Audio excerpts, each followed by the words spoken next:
morning, good afternoon, good evening sa lahat ng sulok ng buong mundo. At andito nga pala ako sa Kia, guys. Tingnan nyo, guys. Gandang-ganda ng sasakyan, guys. At mahal-mahal. Walang pera.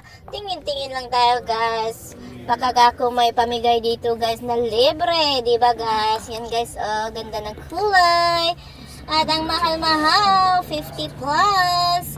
At ito naman maliit. At itong red is 7-seaters. At yan, malaki din to, guys.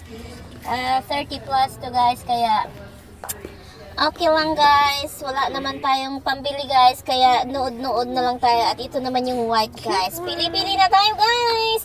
Bili tayo ng bagong sasakyan. Bago talaga yung bilhin nyo, guys. Wag yung guys, yung second hand, guys. Kasi yung second hand, guys, masisira at masisira din yan, guys, pag gamit nyo ng ilang araw, guys. Kaya piliin nyo yung brand new, guys, kung bumili man lang kayo ng bagong sasakyan.